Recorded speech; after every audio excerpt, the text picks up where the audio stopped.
Трошки поверну.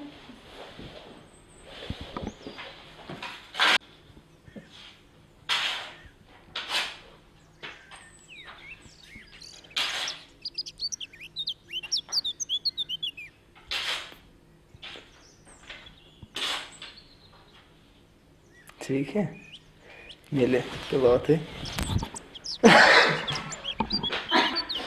Taigi,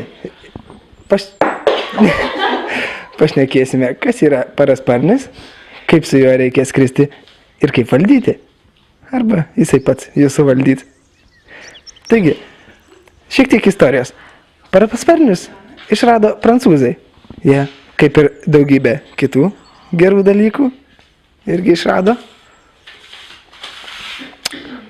Taip pat irgi labai puikiai skraidinančių, taip ir parasparnius.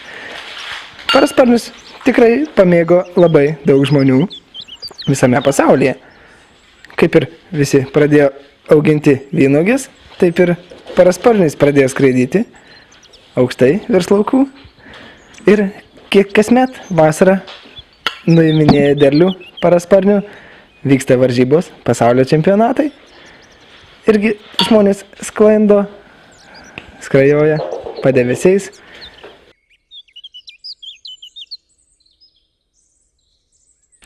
Su pilnais kuro bakais ar tuščiais, bet jie siekia tikslo pasiekti patį finalą ir užimti pirmąją vietą. Taigi,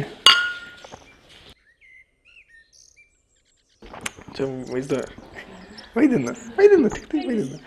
Sveiki, sugrįžę. Taigi, kas yra parasparnis? Dažnam lietuviui ir ne tik kyla klausimas.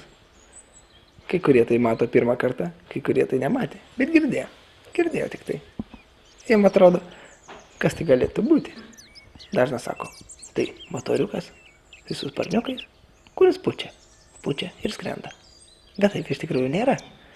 Parasparnis kaip sklandytuvas, paprastutis, netgi daug paprastesnis, nes jis medžiaginis, visai, kaip paklodė. Atrodo, kaip ten gali medžiagytė skristi ir dar žmogų nešti. O paprasčiausia aerodinamika.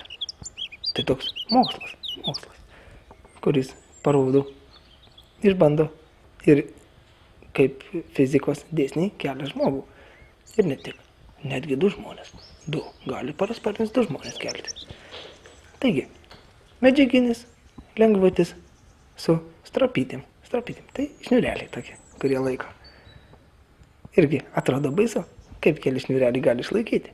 Bet naujos technologijos, atėjo nauji amžiai ir mes pasiekime tai, ko niekas negalvojo, kad mes pasieksime. Taigi, keli smulkūs šniureliai, medžiagos gabalėlis, nedidelis. 30 kvadratų ir mes viską ore sklendžiame labai lengvai ir paprastai. Ir kodėl? Mes galėtumėm nusileisti labai greit, bet ne. Parasparnis tai sklandytuvas, kurį kelia oras. Oras kelia labai lengvai, kaip paukštį, kaip gandrą. Matėm gandrą ir visi svajoja. A ką jis ten atneša? O parasparnis atneša pilotą, kaip ant balto žirgo. Tik tai po balto sparneliu jaunikaitį arba jaunikaitį. Taigi, parasparniai lengvučiai. Jie iš Prancūzijos, kaip ir vynelis, lengvas ir malonus. Taigi, gerų skrydžių su parasparniu. Iki kitų kartų.